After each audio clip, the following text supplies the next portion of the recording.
Em Questão. Oferecimento Viterbo Estofados. Nossos móveis, seu estilo. E Fran Hairstylist, revelando o melhor de você.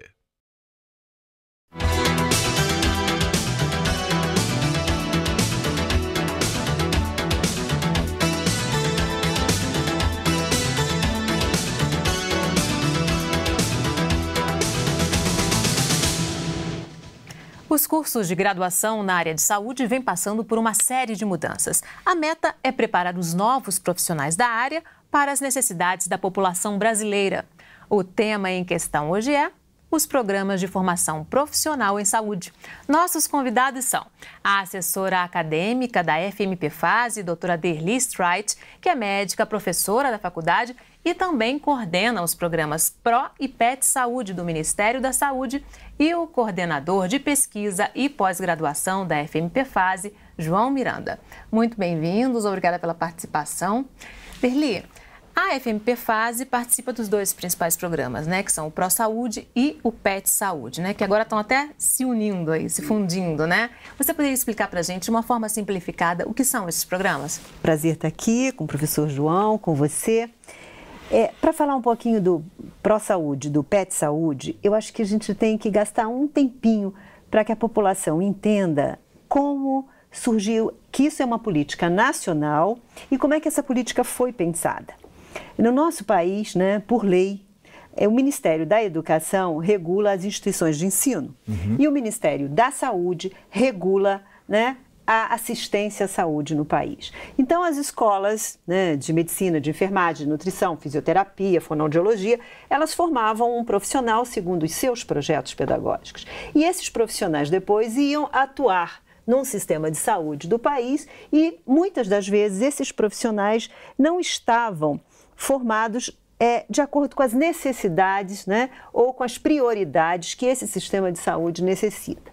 Então, felizmente, em 2004, o ministro da Saúde e o ministro da Educação entenderam que eles deveriam juntos começar a construir políticas que fizessem com que as instituições formadoras, né, trabalhassem de forma articulada com o Ministério da Saúde para que os profissionais que saíssem das faculdades na área da saúde saíssem mais adequados para atuar no nosso sistema de saúde, que é o SUS. É a integração da produção de conhecimento com a prática de serviços mesmo, né? Exatamente, é formar uma pessoa apta a atuar no mercado de trabalho onde ela deve e tem que atuar. E como é que funcionam o PRO Saúde e o PET Saúde? Aí eles entenderam que se você ficar só nas políticas ou só no discurso, é muito mais difícil de você promover transformações. Então, o Ministério da Saúde, que é o principal interessado em ter um profissional formado com o perfil do SUS, ele entendeu que ele deveria fazer políticas de induções, que essas induções deveriam ser, inclusive, de financeiras, de assessoria, de aporte de equipamentos. Então, eles são programas indutores da transformação do profissional em saúde. E, para participar desses programas, você tem que concorrer com os editais, atender, né, às exigências postas nesse edital e, de acordo com o seu projeto, as suas demandas poderão ou não ser atendidas. João, é uma mudança mesmo no modelo de formação, né, do profissional de saúde, né? Sem sombra de dúvida. A Derli começou trabalhando com uma questão bastante importante. Existia uma verdadeira esquizofrenia no processo de formação profissional.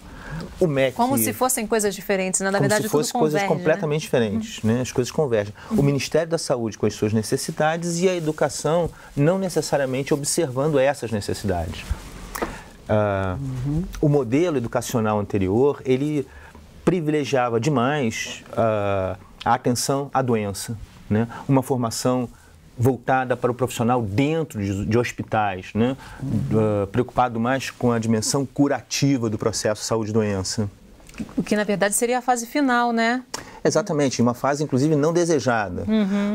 A nova concepção de saúde, que nasce numa grande reunião internacional que acontece num país da Europa Oriental, em 1976, né, que é o Congresso de Alma-Ata, aponta que os sistemas de saúde têm que estar muito mais preocupados com assegurar a saúde, promover a saúde, prevenir doenças, né?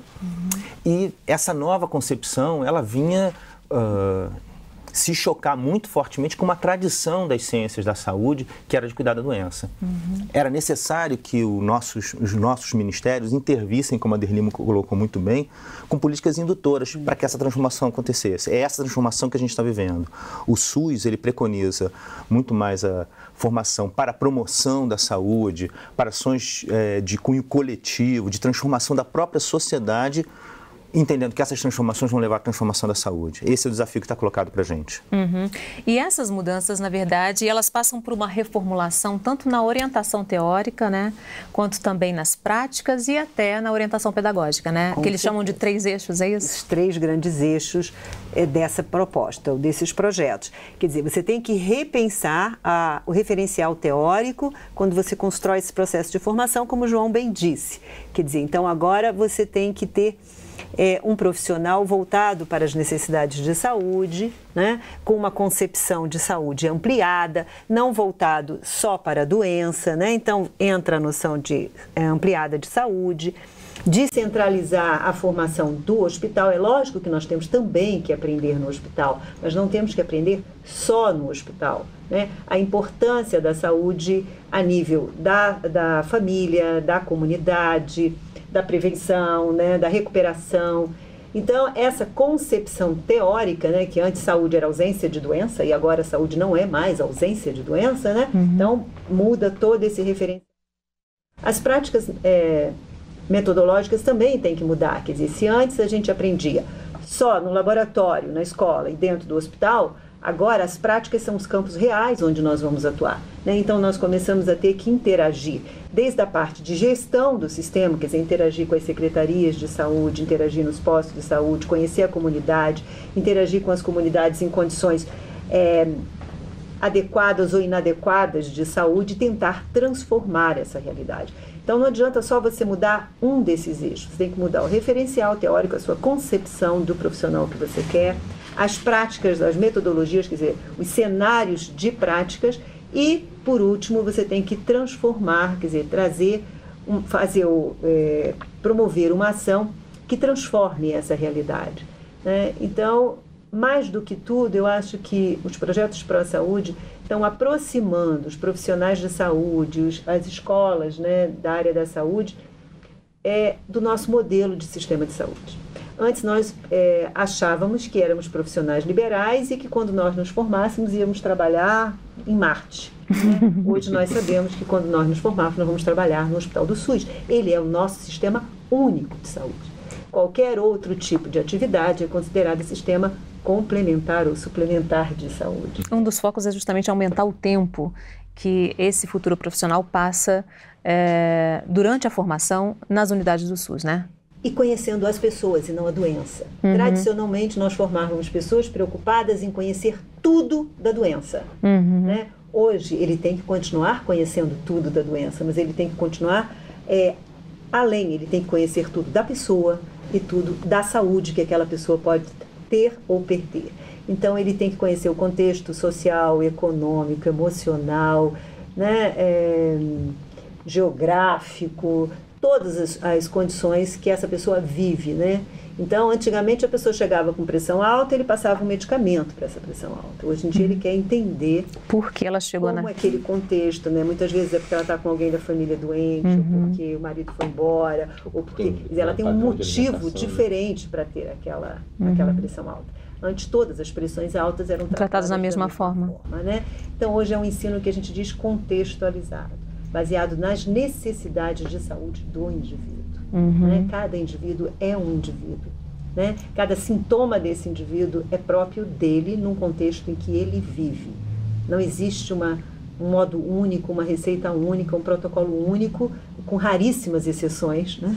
Você tem um protocolo de conduta, mas na formação em saúde você tem que preparar as pessoas para a saúde integral do indivíduo e não tratá-lo na hora só que ele está doente. Né?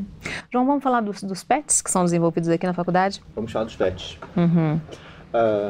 Pegando da onde a Derli parou, se eu quero construir um ensino contextualizado, se eu quero que meu profissional se envolva com a realidade da nossa saúde, né, e não seja esse profissional falsamente universal, mas um profissional que responda ad hoc às questões de saúde que estão colocadas, antes de mais nada eu tenho que levar ele para conhecer esse contexto. O PET Saúde, como uma proposta que vem complementar ao Pro Saúde, a gente falava disso antes dessa entrevista, né, Derli? Ele incentiva a instituição, ele dá um estímulo à instituição para estudar a realidade local. Já são 6 ou 7 edições do PET Saúde que o Ministério lançou, nós participamos de quase todas aqui na fase e atualmente estão em andamento ainda duas edições do programa PET Saúde. Só para você ter uma ideia, um dos grupos estuda o perfil de atendimentos de urgência e emergência do município, em particular ligados às UPAs. Né? Nós temos um outro grupo que trabalha com uma questão absolutamente fundamental nesse município, que está ligada a doenças crônicas, particularmente câncer de colo de útero e mama nas mulheres.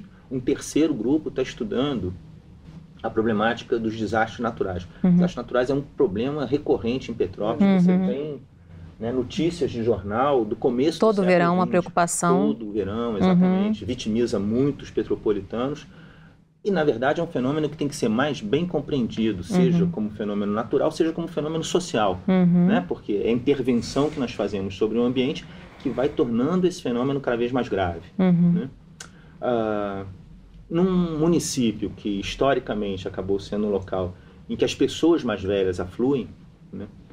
Mas que também é um município que, dado o seu dinamismo, tem muita gente jovem, as questões respiratórias são fundamentais. Então, um outro grupo nosso, que é o grupo que está ligado mais à pneumologia, né, estuda este perfil e como nós podemos intervir claramente na saúde respiratória. É o Respira Petrópolis. É o Respira Petrópolis. Esse em particular, a gente vai comentar mais à frente, se tornou inclusive um programa institucional de pesquisa. Né? Cada um desses programas cada um desses projetos de pesquisa, eles foram pensados a partir de uma dinâmica em que a academia, que somos nós, a FASE, e a Secretaria de Saúde local se sentaram, discutiram, né, destrincharam a realidade petropolitana e apontaram esses como os problemas mais agudos. Então, a primeira característica do PET, resgatando alguma coisa que a Derli vem falando, né, que é essa aproximação ensino-serviço, a primeira característica é que o Ministério não conversa com a gente se o serviço e a escola não sentarem e, partindo da sua realidade, das suas necessidades pactuadas, desenvolverem isso. Tem um estudo também em relação à realização de exames pré-natal pelas gestantes, exatamente. Né? Foi um esquecimento, né? Repare, inclusive, que tem alguma coisa interessante, que é como a saúde da mulher, nesse contexto, está sendo contemplada, né? Estuda-se câncer de colo, de útero, câncer de mama, pré-natal.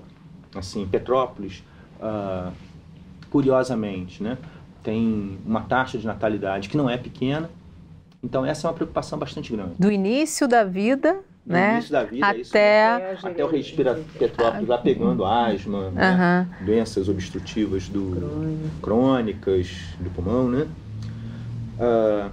Bom, uma vez feita essa pactuação, e voltando ao que eu estava falando antes, a nossa maior preocupação para a gente poder atuar adequadamente é conhecer essa realidade. Olha, estamos falando de ciência, estamos falando de pesquisa.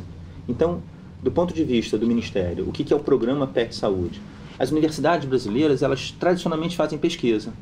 Do mesmo modo que no ensino o Ministério quer que as universidades continuem formando profissionais de saúde voltados para a realidade brasileira, quer que a gente continue fazendo pesquisa voltado para a realidade local. Então, nós fomos contemplados com esses incentivos na medida que as pesquisas que nós desenvolvemos aqui dentro são pesquisas pertinentes à realidade local. Elas respondem às nossas necessidades imediatas. E se assim não fosse, não seriam contemplados, porque está incluso no edital. Né? Então, o Ministério, esses programas só são aprovados, porque a concorrência é relativamente grande, né?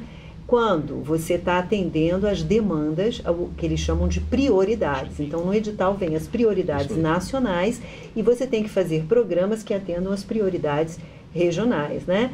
Sempre visando essa parceria ensino-serviço. Porque quando eu disse O Ministério da Educação e o Ministério da Saúde começaram a fazer políticas juntas, né, a nível nacional, a nível local, quem é que representa o Ministério da Educação e o Ministério da Saúde? A escola e, né, a Secretaria Municipal de Saúde. Então, esses programas não terão sucesso nenhum e não terão impacto algum, né, se essa parceria ensino-serviço não for entendida, né, contemplada, respeitada e efetivada a nível local. Ok, nós vamos fazer um rápido intervalo. No próximo bloco a gente continua falando sobre os programas de formação profissional em saúde.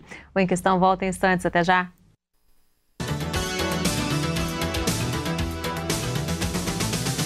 Em Questão, oferecimento Viterbo Estofados, nossos móveis, seu estilo. E Fran Hairstylist, revelando o melhor de você.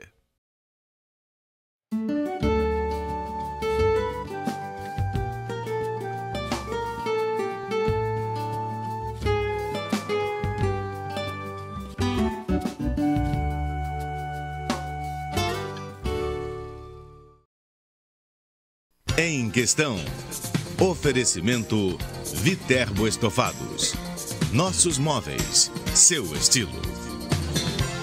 E Fran Hairstylist, revelando o melhor de você.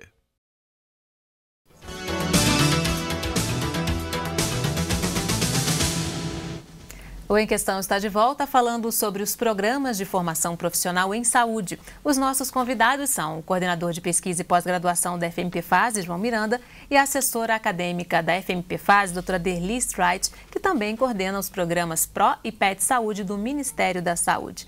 Derli, que mudanças os alunos já estão sentindo, já estão passando aí nesse processo dos programas de reorientação? Fátima, são tantas as mudanças que eu tenho que pensar com calma para não esquecer algumas ou conseguir traduzi-las. Porque o ProSaúde começou em 2004, né, esse movimento. Em 2005 foi o primeiro edital que nós concorremos. Para você ver como mudou em 10 anos, o primeiro edital nós só concorremos com a medicina, só entrou o curso de medicina. Isso mesmo. Em 2008, nós concorremos ao segundo ProSaúde, já com o curso de Medicina, Nutrição e Enfermagem. E de lá para cá, todos os nossos cursos da saúde estão trabalhando em conjunto. As grandes mudanças que isso trouxe. Primeiro, nós não temos mais projetos e atividades desenvolvidas, né, nas unidades de saúde, no nosso hospital de ensino, em parceria com a prefeitura, única e exclusivamente para uma profissão da saúde. Sempre, todas as profissões da saúde estão envolvidas simultaneamente. A ênfase na Isso questão está mudando a forma da nossa comunidade interna se relacionar. Né? Tradicionalmente, nós sabemos que a medicina é uma das profissões da saúde mais antigas, mais tradicional, as suas competências são muito mais, né, reconhecidas, todo mundo sabe para que serve o médico. E hoje em dia nós estamos, o Ministério da Saúde está contribuindo muito para que nós consigamos incluir as outras profissões de saúde no processo de saúde. Quer dizer, nenhum profissional de saúde sozinho dá conta de atender às necessidades de saúde de uma população. E as equipes têm que ser complementar. Então, uma das principais e grandes mudanças que eu vejo é a naturalidade, a facilidade com que a nossa comunidade está desenvolvendo o trabalho em equipe multiprofissional. Né? Então, hoje em dia, eles sabem exatamente como eles se complementam, onde eu começo, onde você acaba, onde eu me apoio em você, onde eu busco orientação em você. Né? Então, essa capacidade, e culminou agora com a residência multiprofissional. Quer dizer, então não está mais só a nível da graduação, nós já estamos fazendo pós-graduação, financiadas pelo Ministério da Saúde, em parceria com a Secretaria Municipal, que ela tem que ser desenvolvida por vários profissionais da equipe ao mesmo tempo. Então, é um programa que se chama Residência Multiprofissional em Saúde. Tradicionalmente, nós só tínhamos a residência médica, agora nós avançamos para a residência multi. Então, essa concepção da multiprofissionalidade em saúde, para atenção integral em saúde, eu acho que isso já está incorporado. Um outro ganho, que embora exista desde que a nossa faculdade existe, a nossa faculdade vai fazer 50 anos, a medicina e a fase já tem 20, nós sempre tivemos um relacionamento muito forte com a Secretaria Municipal de Saúde, com o município, com a comunidade de Cascatinha, onde nós éramos, onde temos um ambulatório escola, mas hoje em dia ela está muito mais fácil, mais tranquila, mais proativa dos dois lados. Então, isso nos dá uma tranquilidade muito maior e muito mais legitimidade na hora de elaborar esses projetos, na hora de concorrer a esses programas. Então, esse ganho de que as duas juntas, quer dizer, a saúde, a assistência e a formação têm como único objetivo a saúde da população, então não existe mais aquela coisa de, não, isso pertence à saúde, isso pertence à educação, isso não é problema meu, não é problema seu. Saúde é problema dos dois, né? Então, os dois têm que resolver juntos. Então, a integração ensino-serviço, o trabalho em equipe, a valorização, né, da importância da atenção básica, né, porque, tradicionalmente, no nosso país, a formação em saúde formavam especialistas. Todo mundo já entrava numa faculdade da área da saúde, de que profissão fosse, para se especializar em nutrição esportiva, né, em fisioterapia de não sei o quê. Todo mundo já queria ser especialista. Então, hoje, todos entendem que antes de ser especialista, eu tenho que ser generalista. Ninguém está impedindo ninguém de ser especialista, mas eu não posso ver só um pedaço. Eu tenho que entender do geral e depois, se eu quiser me dedicar um pouquinho mais a um aspecto, eu até posso, mas sem perder essa noção. E, por último, outro grande ganho é, você vai lembrar de outros, com certeza, que eu acho assim, fundamental, é que nós ampliamos as áreas do conhecimento. Quer dizer, antes você só estudava os conhecimentos que eram julgados relevantes para a sua área de formação. Se eu me fazer enfermagem, só me interessava a ciência da enfermagem. Né? Se eu vou fazer fonoaudiologia, eu só estudava fonoaudiologia. Se eu vou fazer medicina, só as ciências médicas. Hoje nós entendemos que todo profissional, todo ingressante no ensino superior, além da sua área específica de conhecimento, ele tem que entender um pouco, né, de liderança, ele tem que entender um pouco de sociologia, ele tem que entender de cidadania, ele tem que ser um cidadão, tem que ser uma pessoa íntegra, tem que cuidar do seu bem-estar. Eu não posso querer que você cuide do seu se eu não cuido do meu bem-estar. Então, nós trouxemos também, não só além dessa noção ampliada de saúde, a noção ampliada de formação. Né? Então, você não só estuda para ser aquilo, você tem que saber em que país você vive, em que local você vive, quais os princípios e valores daquela sociedade, onde essa sociedade está inserida. Quer dizer, então, hoje, né, nós discutimos aqui, hoje a nossa escola tem um centro cultural, tem uma TV educativa, né, temos outras iniciativas que antes eram só congressos médicos, né? Então, essa noção de formação ampliada, de saúde ampliada, de parceria, de trabalho em equipe, eu acho que numa rápida retrospectiva assim é o que eu consigo ver de principais ganhos. Os outros podem estar embutidos aí. Dentro dessa abordagem tem o foco também na formação empreendedora, né? Na formação desse profissional que pode solucionar problemas, criar soluções também, né? Não tem esse novo foco que antes não havia do empreendedorismo? Hoje em dia ele sabe que nós existimos, qualquer profissional, para resolver uma situação num determinado contexto, num determinado momento e com efetividade. Né? Então, não basta só eu ter um referencial teórico, eu tenho que propor soluções, saber resolver. Então, é o que a gente fala de formar uma pessoa contextualizada. Né? Então, isso também veio nessa visão de formação mais integral. Antes, eu tinha que saber o último artigo na minha área do conhecimento. Né? Hoje, eu gosto de falar um pouco mais do médico, que a minha vivência maior é na educação médica, só por vivência, não por nenhuma outra razão.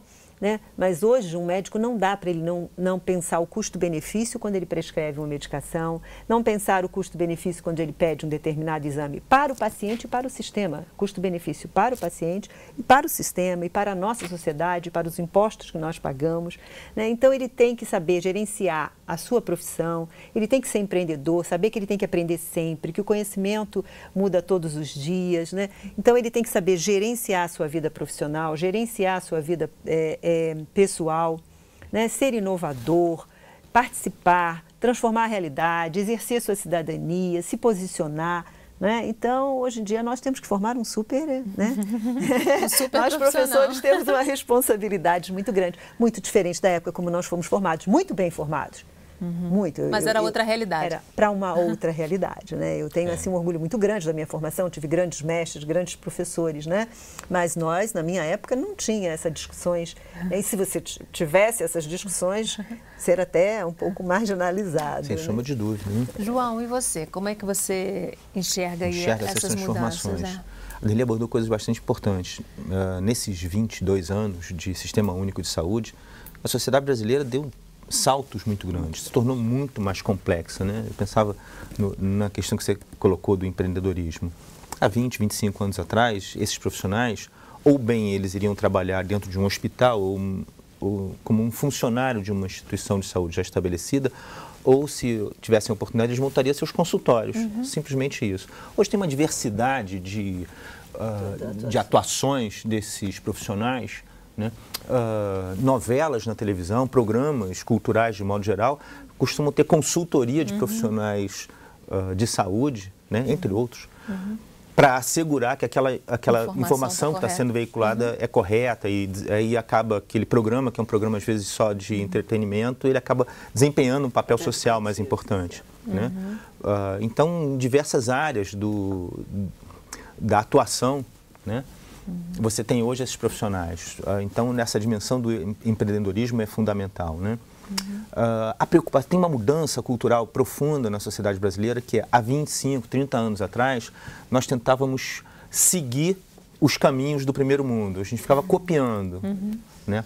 Essas iniciativas governamentais que tiveram uma resposta muito presente das instituições de ensino e das instituições de assistência, como a Derli muito bem falou, transforma essa realidade. Hoje você tem um profissional de saúde muito mais preocupado em ter capacidade de dar respostas pontuais. Se a ciência... Os nossos problemas. Os nossos problemas. Se a ciência antes tentava... Bom, lá nos Estados Unidos ou na Europa estamos estudando a questão mais importante sobre uma forma de câncer que atinge a população caucasiana velha da Europa. Agora, o que a gente quer saber é o que está acontecendo no Brasil. Que tipo de... Né? Isso tem muito a ver com PET Saúde, né? Para voltar, né? A gente está circulando e a gente volta para lá, né? Quais são as doenças que mais prevalentes, justamente isso. Na né? nossa população. Então, eles chamam de demandas. Se o PET Saúde, de um lado, né? Ele quer que a gente faça pesquisa nesse campo, mas ele tem uma outra exigência. Esses projetos PET Saúde, eles têm que se desdobrar numa ação efetiva. E aí, nesse casamento, é bastante interessante, né? Eu diria que o PET Saúde é, simultaneamente, um programa de iniciação científica e um programa de extensão universitária.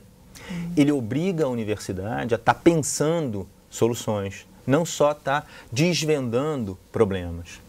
Isso eu acho uma coisa bastante bacana. Trazendo propostas para corrigi-los. Né? Trazendo propostas para corrigi-los, exatamente isso. Ele força, porque a gente está falando muito da nossa dimensão, que é a dimensão da escola, né? Mas ele está forçando o serviço também, porque ele está falando, serviço, você não pode, uma vez que você recebe o profissional, não olhar mais para a questão da formação. O serviço tem que estar olhando para a universidade, porque a universidade é o local onde o novo está acontecendo. A universidade está construindo um novo caminho. E o que o Ministério está dizendo para a universidade? Universidade, para você construir um bom caminho, você tem que olhar para o serviço, você tem que olhar para a realidade local. Isso aí. Nós temos seguido muito, assim, nós sempre fomos uma instituição que teve presente essa preocupação. E com essas oportunidades, então nós estamos indo direto. Hoje, a instituição começa uma nova etapa da sua história, né? Embora nós sempre tenhamos estado envolvidos com projetos de pesquisa e extensão, hoje nós fazemos isso de forma mais sistemática, né? Então nós temos hoje alguns grupos institucionais de pesquisa, como nós chamamos. Alguns deles nasceram do programa PET Saúde. A gente falava ainda há pouco do programa Respira Petrópolis, né? Que é conduzido pelo professor Marcos Conde, e que ele simultaneamente ele quer entender mais profundamente o perfil, né, de sintomáticos respiratórios, de pessoas que têm problemas respiratórios nesse município, mas ele também tem uma preocupação muito grande em mudar a lógica de serviço, de tal forma que o serviço, né, estruturado de uma maneira nova, possa atender melhor as necessidades da população. Né? Então esse é um dos nossos programas, todos os nossos programas têm muito essa característica. Né? Um outro grupo que nós temos, abrindo um parênteses, né, A faculdade, a produção do conhecimento, né, particularmente no campo da saúde, ela se dá em diversos níveis, né? No nível mais experimental, no nível mais acadêmico, que eu chamaria das ciências básicas, né? Que geram as informações que vão servir de base para o desenvolvimento de ações futuras. E também a pesquisa, como essa que eu acabei de dar exemplo do Dr. Marcos, em que já é a própria aplicação, quer dizer, a ciência, ela acompanha e ela desenvolve mecanismos de aplicação. E aí vai testar se eles são bem-sucedidos. É então, a academia na prática, né? É a academia na prática. Então, a gente tem a academia na bancada, como a gente chama, né, no laboratório, e a academia na prática. Então, se alguns pesquisadores, como o professor Marcos Conde, estão fazendo esse exercício na prática, outros pesquisadores, como o professor José Menguel, por exemplo, que é do nosso laboratório de imunologia, né, ele tenta entender a nível celular, né, mecanismos de duas doenças fundamentais, que é lúpus e diabetes tipo 1. Então, se nós temos, de um lado, né, pesquisadores como o professor Marcos, que são a ciência na prática, nós temos outros pesquisadores, como o professor José Menguel, que trabalha com imunologia, o professor Radovan, que trabalha com células-tronco, que trabalham mais no campo da bancada mesmo, da ciência mais de base. Professor João, a gente vai falar um pouquinho mais das linhas de pesquisa daqui a pouquinho. Nós vamos fazer um pequeno intervalo e, na volta, continuamos a falar sobre os programas de formação profissional em saúde. O Em Questão volta em instantes. Até já!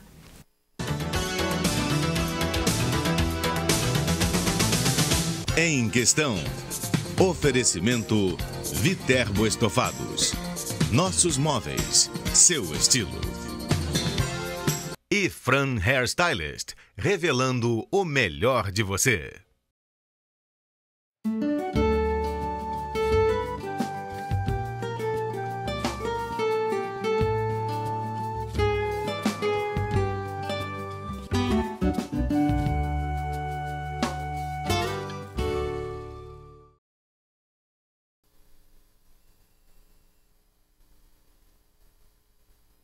Em Questão.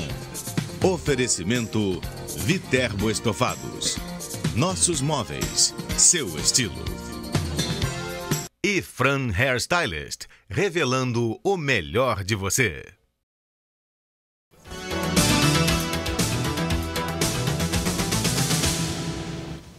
O Em Questão está de volta falando sobre os programas de formação profissional em saúde. Nossos convidados são o coordenador de pesquisa e pós-graduação da FMP-Fase, João Miranda, e a assessora acadêmica da FMP-Fase, Derli Streit, que também coordena os programas PRO e PET Saúde do Ministério da Saúde. João, a gente estava falando sobre as linhas de pesquisa no bloco anterior, né? Vamos agora falar um pouquinho mais sobre elas. Vamos. Explicar quais são. Durante o intervalo, eu estava pensando, a Derli começou a colocar de uma maneira muito, muito clara, quando ela retornou à discussão do processo saúde-doença. Na verdade, a gente entender esse processo, poder atuar sobre ele, né, significa a gente entender os seus mecanismos de ação e as suas causas, a gente chama elas de determinantes. Então, para arrumar um pouco a casa, o conjunto de linhas de pesquisa que hoje a Fase encabeça, ela tem essa perspectiva, né? Vamos entender o processo saúde-doença nas suas diversas dimensões. No bloco anterior eu falava do professor Marcos Conde, o Respira Petrópolis, do Respira Petrópolis, exatamente, que ele procura ver esta dimensão, que são as doenças respiratórias, no que concerne aos seus determinantes sociais, né, e de estilo de vida. Então, o programa está muito preocupado em encontrar o paciente, em conversar com ele, saber em que condições ele vive, que tipo de vida ele leva e, dessa forma, poder intervir de forma a reduzir o sofrimento dele. Né? A gente está falando de doenças, principalmente, a maioria das doenças que o professor Marcos Conde estuda, do Respira Petrópolis, são doenças que jamais terão cura. A gente vive com essas doenças a vida inteira. A gente pode viver bem ou a gente pode viver mal. Se a gente conduz, se nós somos bem orientados, muito mais do que bem medicados, nós vamos viver muito bem. Senão, a gente vai viver muito mal. Essas determinações, elas acontecem desde o nível biológico, né? Assim, a doença é uma disfunção do nosso organismo. Então, essa dimensão a gente tem que entender. É o que o professor José Menguel faz quando ele estuda lúpus e diabetes, né? A nível lá celular, molecular. É o que o professor Radovan e o professor Ricardo Teste fazem quando eles encabeçam o nosso centro de medicina regenerativa, né? Que usa terapias celulares para isso. Então, os professores estudam células-troncos, eles desenvolvem essas células-troncos, eles entendem os mecanismos de desenvolvimento delas para recuperação de tecidos. Então, repara que é uma coisa bastante da bancada. Esses mesmos professores, no caso, esse grupo de pesquisa, ele vai de fio a pavio, né? Eles, desde desenvolver as células no laboratório até a implantação delas nos pacientes e acompanhamento do como esses pacientes reagem a essa terapia, né? Isso é uma coisa bastante promissora, é uma área da ciência de presente e futuro. A gente hoje efetivamente resolve algumas questões de saúde fundamentais, mas ela é, antes de tudo, alguma coisa que no futuro próximo vai trazer uma quantidade de soluções e uma redução de sofrimento muito grande. Então esse é um outro grupo bastante importante. De novo, de um polo a outro hemisfério, a gente tem o grupo da professora Cristina Maria Rabelé Duarte e o professor Miguel Abud Marcelino, que trabalham com funcionalidade. A provocação do estudo deles é, hoje você tem uma quantidade imensa de pessoas que são contempladas com programas de auxílio do Ministério do Desenvolvimento Social e do Ministério da Previdência Social, né, licenças médicas, licenças, aposentadorias por razões médicas. E muitas vezes essas licenças, essas condições são um pouco sem critério. E você tem uma imensa parcela da população que não é contemplada com benefício nenhum. Na verdade, ainda existe uma falta de critérios bastante elevada no que concerne a implantação dessas políticas. Ministério do Desenvolvimento Social, Ministério da Previdência, Ministério da Saúde têm se preocupado muito com isso, né? Então, tem desenvolvido um programa para estabelecimento desses critérios. Esses dois professores nossos estão absolutamente enfiados nisso, são pessoas que, em parceria também com a Fundação Instituto Oswaldo Cruz, com quem, aliás, nós temos outras parcerias, estão desenvolvendo este programa, né? Ele pressupõe a organização de um imenso banco de dados, análise de uma quantidade muito grande de variáveis, que são desde variáveis da biologia, né, da história natural de vida das pessoas, até variáveis sociais, né? E o destrinchamento de tudo isso para estabelecimento de uma boa política, né? Dor crônica. Dor crônica. Isso mesmo, dor crônica. Que é encaminhado, desenvolvido pelo professor Ricardo Teste, que já citei, ele trabalha com o professor Radovan. Nós temos uma série de manifestações... É um outro problema, né, que atrapalha muito a vida das pessoas, né? Sem sombra de dúvidas. Essa questão da dor, né? Só quem tem sabe. Pois é, um dos projetos dentro dessa linha de pesquisa que o professor trabalha é com dores mandibulares, né? Que se nós que sentimos isso só eventualmente, nós falamos, puxa vida, mas nem é um processo doloroso assim, de muita magnitude, né? De grande monta. Agora, para quem tem isso todo dia, ou quem tem cefaleia, né? Dor de cabeça constante, sabe muito bem que o que é pequenininho se torna um inferno insuperável. Uma tortura, né? Uma tortura, exatamente. Então, o estudo deles é a busca de mecanismos não medicamentosos, mais simples, de superação disso, né? Por exemplo, um dos métodos que o professor está testando atualmente, que ele chama de agulhamento em seco, né? Pessoas que têm dor aqui na articulação da mandíbula, normalmente fazem uma aplicação de anestesia, e ele descobriu que se você espetar simplesmente a agulha sem injetar nada, né, a pessoa ganha conforto durante bastante tempo. Então, como às vezes soluções simples são absolutamente desconhecidas pela gente, né? Isso faz um estímulo nervoso e aí a dor é superada. Então, esse laboratório está trabalhando com essa dimensão. Ainda no campo das doenças crônicas, a gente tem uma outra pesquisadora, que é a professora Lilian Costa, né, que, fazendo levantamento de doenças crônicas, acabou no estudo sobre agrotóxicos. Tem uma área muito grande aqui, rural, né, uma produção grande. O que ela começou a levantar, fazendo análise de perfil de doenças do nosso município. Então, veja a importância do estudo local colocado mais uma vez. Lá na ponta, né? Lá na ponta. Lá do paciente que chega no sistema de saúde, né? Daqui a pouquinho eu vou voltar para falar do pró-saúde por causa exatamente disso.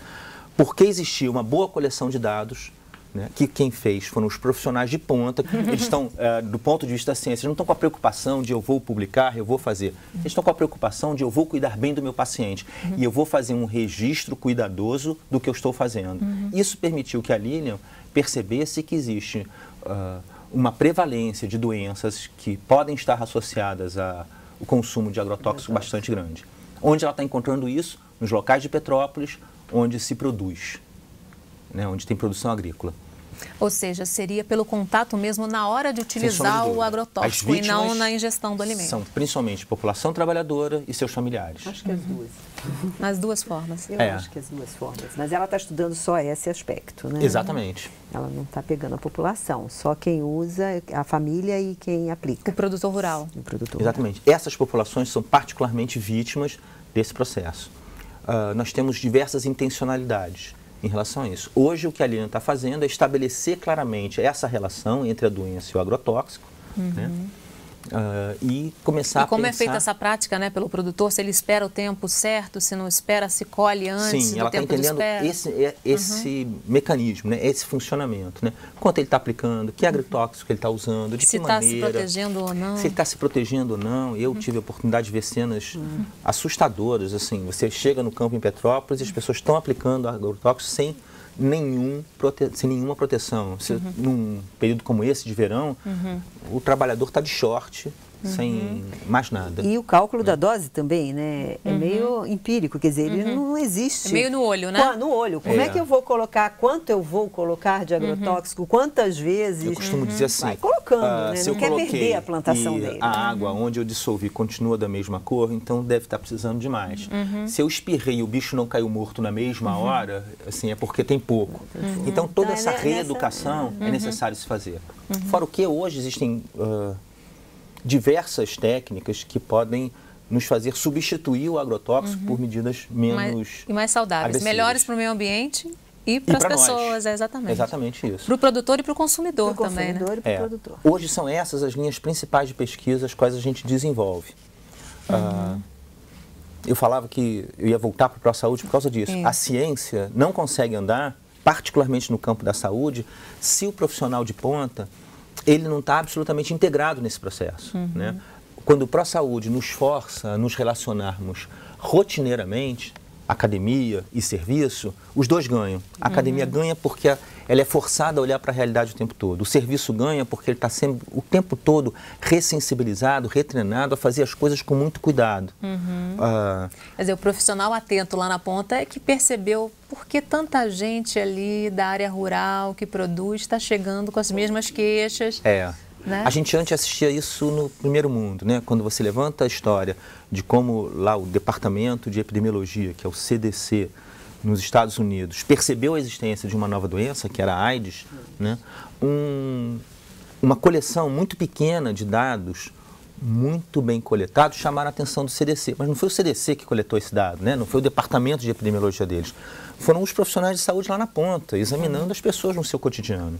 O que está acontecendo hoje com diversos problemas que estão sendo detectados em Petrópolis, no campo da saúde, é exatamente isso. O profissional na ponta está diligentemente captando o dado, repassando esse dado, e aí quando ele faz isso corretamente, nós conseguimos perceber a existência disso. Essa era a intencionalidade do Ministério e eu acho que nós estamos sendo muito bem sucedidos nesse aspecto, né? A gente aqui em Petrópolis, e eu falo isso com muita vaidade, né? Academia e serviço têm conseguido fazer um casamento feliz. E que está dando resultado, né? Muitos resultados. Isso aí é... E quando a gente diz que tem que transformar a realidade, são os indicadores de saúde, não de doença. Você vê um dos feitos que quando você perguntou no bloco anterior, né, uma das evidências... Os impactos, dos impactos, eu esqueci de falar de uma coisa que a gente tem assim, um carinho e um orgulho muito grande, que é a nossa cozinha comunitária experimental. Sem sombra de dúvidas. Que foi integralmente financiada pelo ProSaúde, que a escola é responsável pelos recursos humanos, onde os nossos profissionais, nós temos uma cozinha industrial totalmente montada, onde oferecemos gratuitamente para as nossas comunidades cursos de capacitação, né, cursos de garçom, cursos de diet light, cursos para as crianças aprenderem a comer de maneira saudável, não só aquela coisa de ensinar a família do paciente, que isso já seria relevante, né? Você pega um paciente diabético e diz assim, ó, você não pode comer isso, manda ele embora. Você não sabe o que ele tem condições de comprar, o que ele tem que fazer.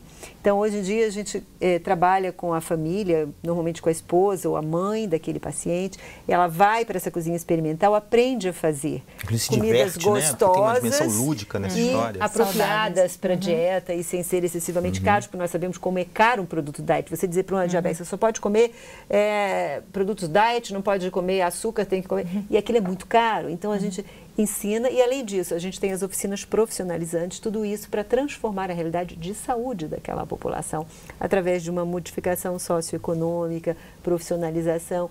Então, olha, é um pacote imenso, né? Muito interessante. Ganha o profissional que sai melhor preparado, mais completo, ganha o município e o país como um todo. E a população, né? Que é o nosso objetivo comum, né? O que você destacaria em relação a isso, aos ganhos que Petrópolis, por exemplo, no nosso contexto, já teve? São muitos, né? Aliás, falando desses grupos, eu esqueci de um grupo que também contribui, que já teve impactos importantes, que é o grupo de segurança alimentar, que é conduzido pela professora Vânia Marins. Né? O que esse grupo está fazendo? Ele está estudando comportamento nutricional do petropolitano. Isso nos orienta, a nós, profissionais, de como nós vamos agir com essa população no sentido de reeducar, fazer reeducação alimentar. Petrópolis é uma cidade muito curiosa, ela tem características que transformam ela num experimento de saúde único no Brasil. Nós temos um bom tamanho, nós temos uma quantidade bastante boa de profissionais, temos muitas unidades de serviço instaladas aqui dentro, temos que fazer correções, né? Eu acho que desse casamento, o que vem acontecendo, e esses impactos já começam a ser sentidos, né, é que nós, por conta disso, por conta da nossa vocação, mas incentivados por causa desses incentivos governamentais, temos olhado para Petrópolis, temos buscado essa parceria com o poder público, que tem nos recebido muito bem. Isso tem feito com que os serviços de saúde petropolitanos tenham melhorado significativamente. Então, nós temos um dos melhores programas de saúde da família do Brasil, né? Certamente temos que crescer ainda muito, né, Derli? Mas assim, o nosso programa de saúde da família é indiscutivelmente uma referência nacional, né? Foi o primeiro implantado no Brasil. Justamente. Primeiro implantado no Brasil. Já vinha de uma tradição, eu falo muito da fase, falo com a vaidade de quem acredita nessa instituição, mas assim, de uma tradição petropolitana, né? Petrópolis tem essa vocação para a saúde pública, né? Nós conhecemos mais hoje o nosso município e é fruto desse relacionamento. Sabemos hoje a importância, para citar os programas que nós desenvolvemos atualmente, a importância hoje de atacar a questão da saúde da mulher. Assim, quantas mulheres ainda são vítimas de câncer de útero e de mama nesse município, né? E são duas doenças que hoje, o que se tem de ciência e tecnologia desenvolvida, nós podemos falar, são absolutamente evitáveis. Então, se em qualquer lugar do Brasil elas ainda vitimizam muitas mulheres, é porque o nosso sistema precisa ser reajustado. E na medida que nós estamos conhecendo essa realidade mais profundamente, nós percebemos isso claramente e encontramos os caminhos de superação disso. Gravidez, né? Na adolescência. Gravidez na adolescência. A gente tem 23% das gravidezes em Petrópolis são de adolescentes, né? E ao contrário, é muito alto esse índice, é muito alto, é epidêmico, né? E ao contrário do que se achava até pouco tempo, os trabalhos da professora Miriam Hadman mostram isso claramente, as nossas moças não estão engravidando por ignorância, porque não sabem, assim por diante. Mas, na verdade, isso é uma opção. É uma opção de quem não vê outras alternativas, né? É uma opção fruto de um imaginário social que diz que a mulher tem que ter filho antes de mais nada. Essas transformações precisam acontecer. O que eu acho que a gente já tem de impacto hoje desse casamento é que hoje nós compreendemos mais claramente essas realidades. E por isso estamos mais bem orientados de como melhor servir a população. E você vê como, né, um simples exemplo, né?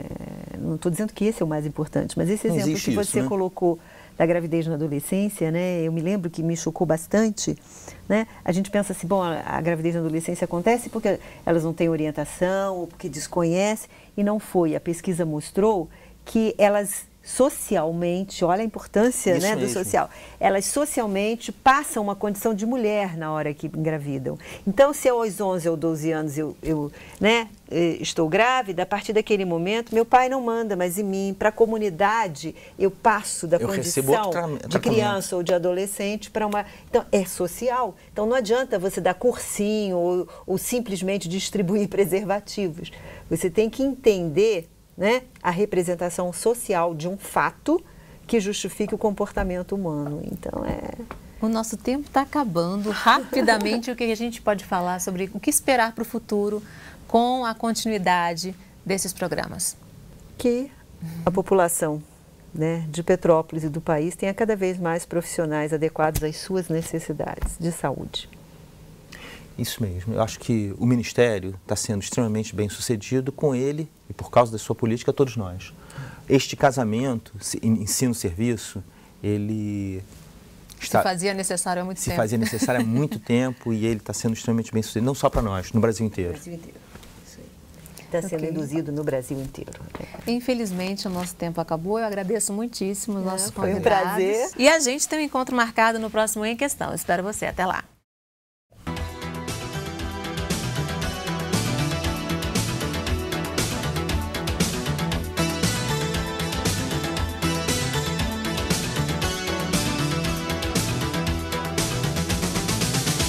Em Questão. Oferecimento Viterbo Estofados. Nossos móveis, seu estilo. E Fran Hairstylist, revelando o melhor de você.